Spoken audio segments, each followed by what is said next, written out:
Καλησπέρα. Πρώτα θα αρχίσω στα ελληνικά και να σας πω ένα μεγάλο ευχαριστώ στον Φρέικ και στη Μαράη που με καλέσατε να σας πω αυτό που ζούμε στην Ελλάδα αυτή τη στιγμή. I will now speak English. I began by saying good afternoon and a very big thank you to Freek and Marai for inviting me to come and share with you the story of what we are really living in Greece. And I stand before you, and I'm not going to hide it, with a really big thumping heart. And the reason for that is that I'm standing here not just to talk about a small initiative, but I'm talking about the soil and the soul of a nation and a people. And so it's a pretty big thing to do in 18 minutes, and I'm going to do my best. I also want, before I go into it, to just ask who in the room is between the age of about 18 to about 30, 32. Can you put your hands up? So I want to dedicate what I'm saying to you, because I really believe these are the leaders, and we're the ones that need to follow them, right? And I also really want to dedicate what I'm speaking to the Greek young people, the ones that are having to leave our country because they have nothing to do there. They're struggling, and they're having to go out to earn money for their families.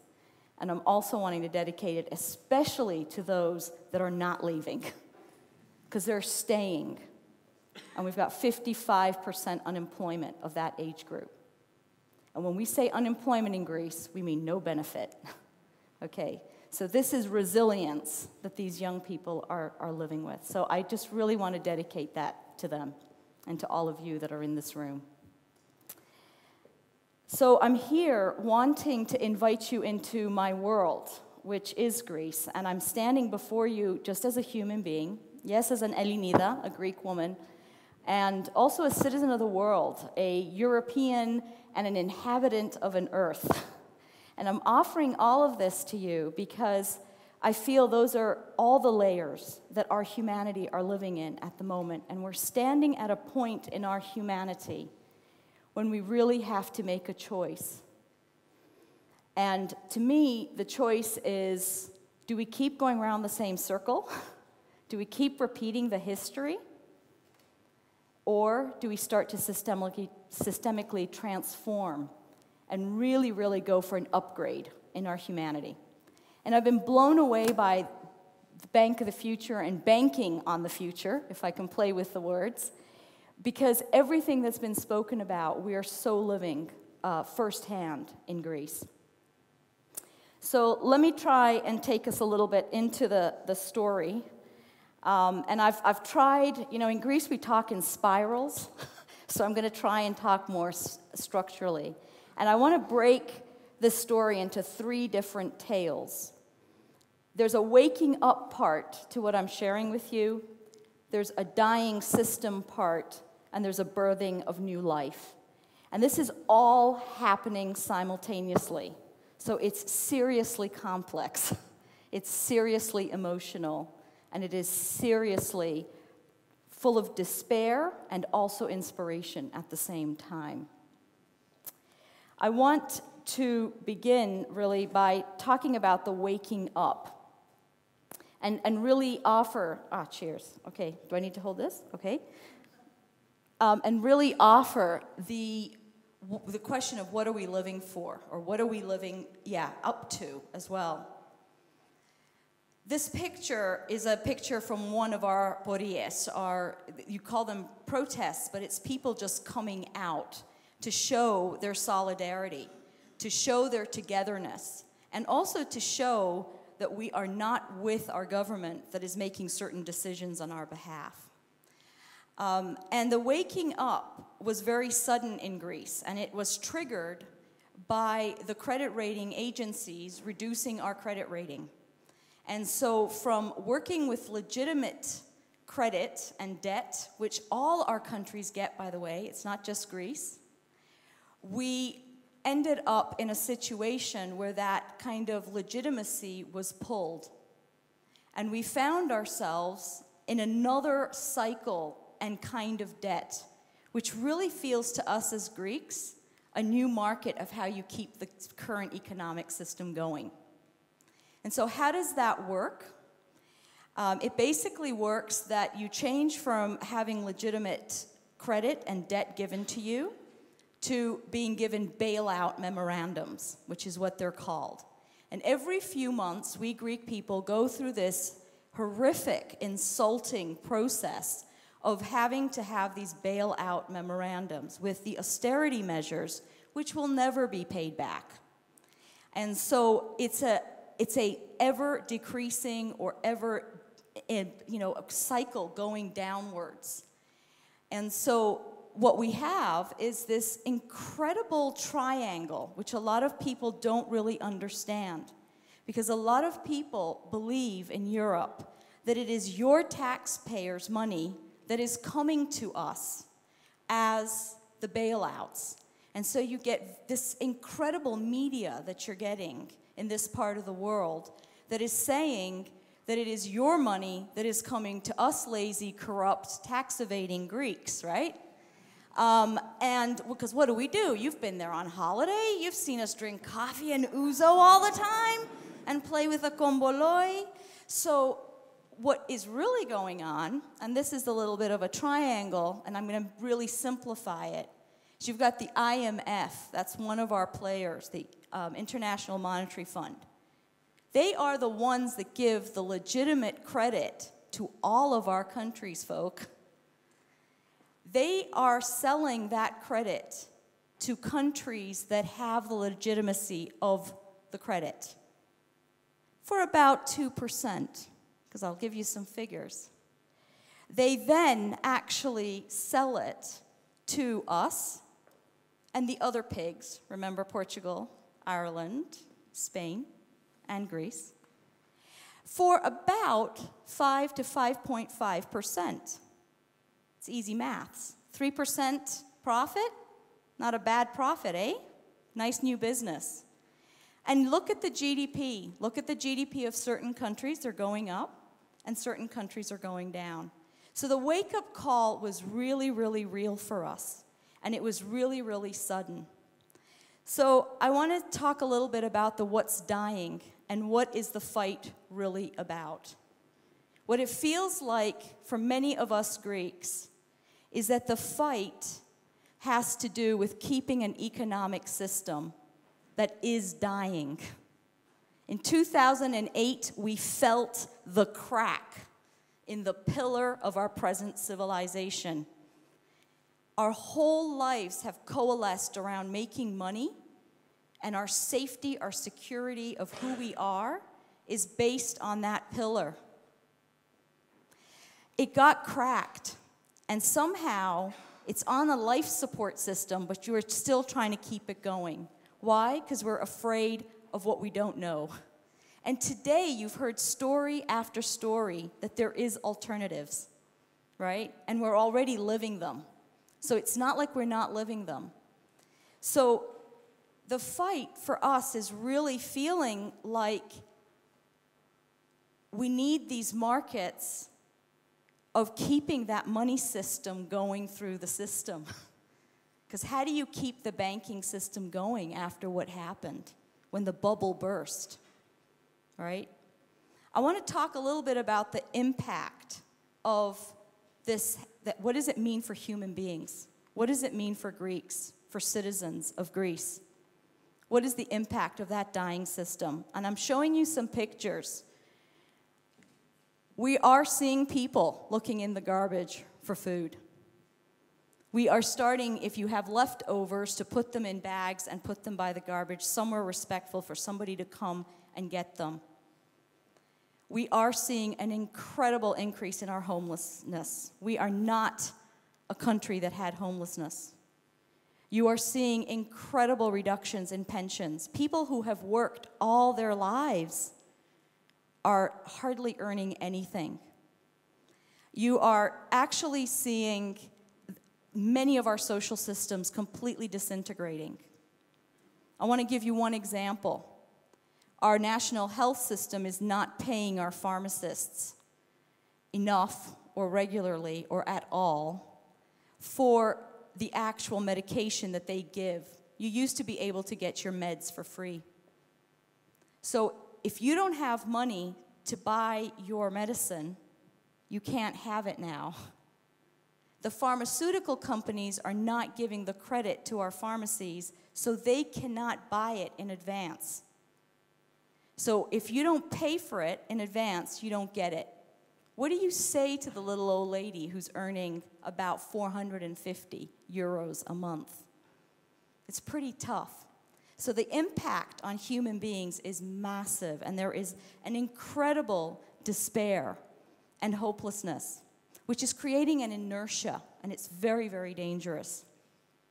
I just wanted to give you some statistics. I'm not going to go into a great big hoo-ha about it, but our GDP is down by 7%. There's a brilliant article that was brought out by the BBC about the parallels between what was happening in Germany in the 1930s and what is happening now in Greece.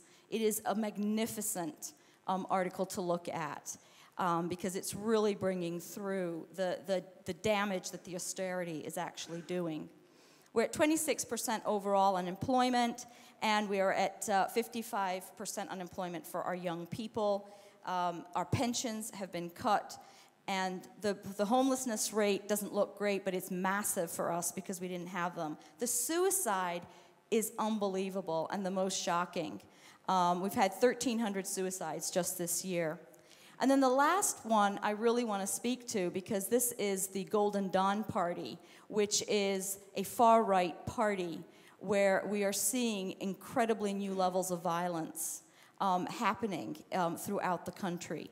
And so it is something that is really, really worrying us, because you're seeing, again, the pattern of, as people lose their security and they feel frightened, we're looking for somewhere to go. And so you either decide to go towards fear or towards love. And there is a percentage of people that are just absolutely full of the fear. And so this is just a scene from the gentleman that shot himself in Sindarma Square. And that was part of his, that quote. It's an actual quote from what he wrote in his suicide note, where he was basically saying, this is the most that I can do so that I just don't want to end up in the garbage and looking for my food. So I'm doing this as a form of self-respect. And this is a picture of one of our young peoples who are basically, you know, they are actually really on the edge with what is happening, but hanging in there. So I want to shift now for the last 5 minutes that I've got to actually some of the birthing of the new life. Because there is also, within what I've just been talking about, an incredible amount of new inspiration and new life that's coming through. The first one that is just incredible, and all of these inspirations, I want to offer them to you as new currencies. These are the currencies of the bank of the future. Okay, this is what we're really, really living. So the first one is relationship. Between people and land. In Greek, we have a word called philotimo. And philotimo is a very important word. It actually means friend of honor, but it's much more than that. It's about interconnectivity. If I hurt you, I hurt myself. Why? Because I can only see who I am in your eyes. So I am interconnected with you. We are starting to live philotimo. Many Greeks were talking about how we had lost our philotimo. It is absolutely at the core of our roots. We don't need all these laws when we have philotimo. If I care about you, and I care what's happening to you, and you care what's happening to me, I don't need so much to be monitored and evaluated by. We also have another word in Greek, and it's pareia. Pareia is when good friends come together and have a good time.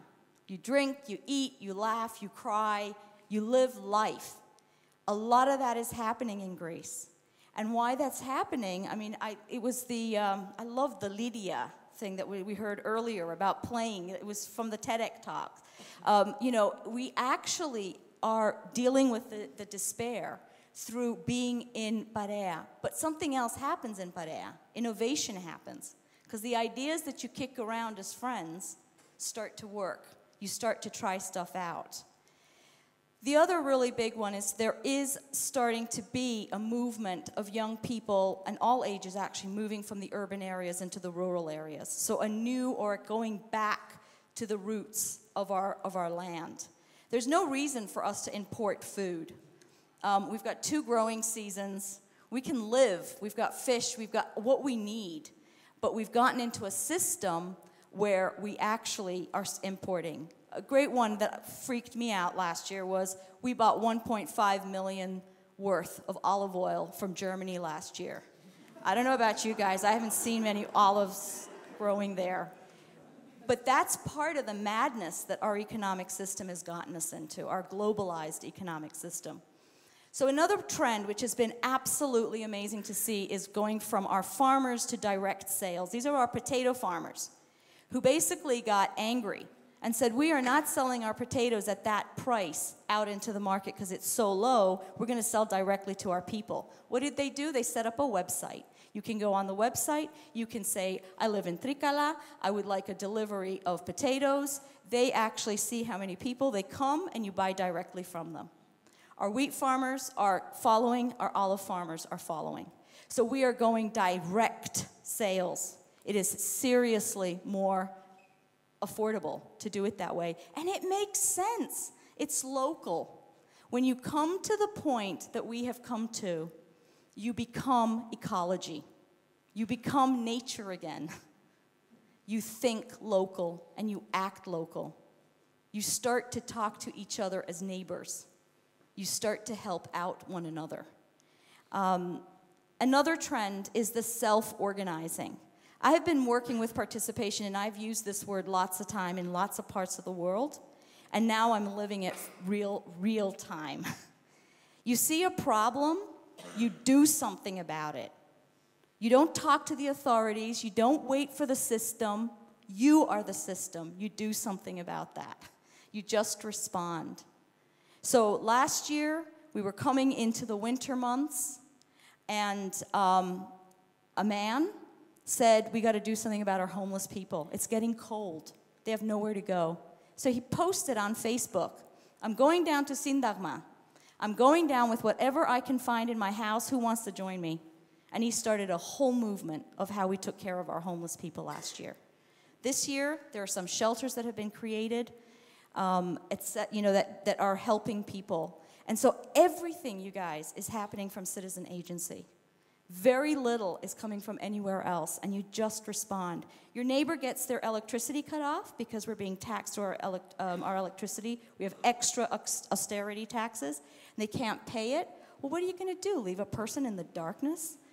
So you go and you help them. So there's a lot that's happening just from citizens helping and self-organizing. This is a picture of the Atenistas, a group of Athenians that come together. The crowdfunding that we heard. You know, one of the ways in which we're keeping our city clean is we're going to go to a park and we're going to do something. I'm going to get, we might want to paint some fences, or we might, if everybody brings a pot of paint, which is 3 or 4 euros, then we can get it done. It's another form of crowdfunding, right? You bring the resources that you have. Okay, I'm over time now. Rediscovering Agora, and I'm going to go over time, I'm sorry, but Rediscovering Agora is really, really important. You guys heard about complementary currencies. In Greece, we have 34 complementary currency systems throughout the country, and they are growing. This is how some people are actually putting food on their tables. So it's not a cool idea that some, visionaries are doing. This is necessity, and it's working. And we heard earlier about the diversity of the money. Let's have diverse. So 2 weekends ago, we had a beautiful festival where all of these, and self-organized again, all of these currencies came together. And people came together to learn what is happening and who has what currency, and how can we even start to exchange with the currencies. So there's something about it going to scale already. But they're very nascent, they're very young. Collaboration and collaborative initiatives. The one that we're working with, the Systemic Innovation Zone, a really, really important element is how do we learn practices of collaboration? How do we learn to trust one another and really start to work together? And so we're working on different initiatives with young people. How do we just come together and start to kick around ideas and turn that from an idea into reality? And also we are planning lots of learning journeys, because one of the things we really feel is how can you guys come and learn from what we're pioneering and living? Because it's going to happen, and it doesn't have to happen so severely. So how can we learn fast enough? And I'm going to end here. And this says, erotas y tipota, love or nothing. There's something about where we are in Greece at the moment and where we are in our humanity that we seriously, seriously need to make a decision. And by the way, the word krisis in Greek, crisis in English, does not mean a problem. It means take a stance. Decide and take a stance. So yes, in Greece, we are in crisis. We are taking a stance. And so I leave you with the questions. What do you guys need to wake up to? What do you need to let go of and let die? And what are you waiting to birth? And I say it in Greek. Τι περιμένετε, αρχίστε. What are you waiting for? Start. Thank you.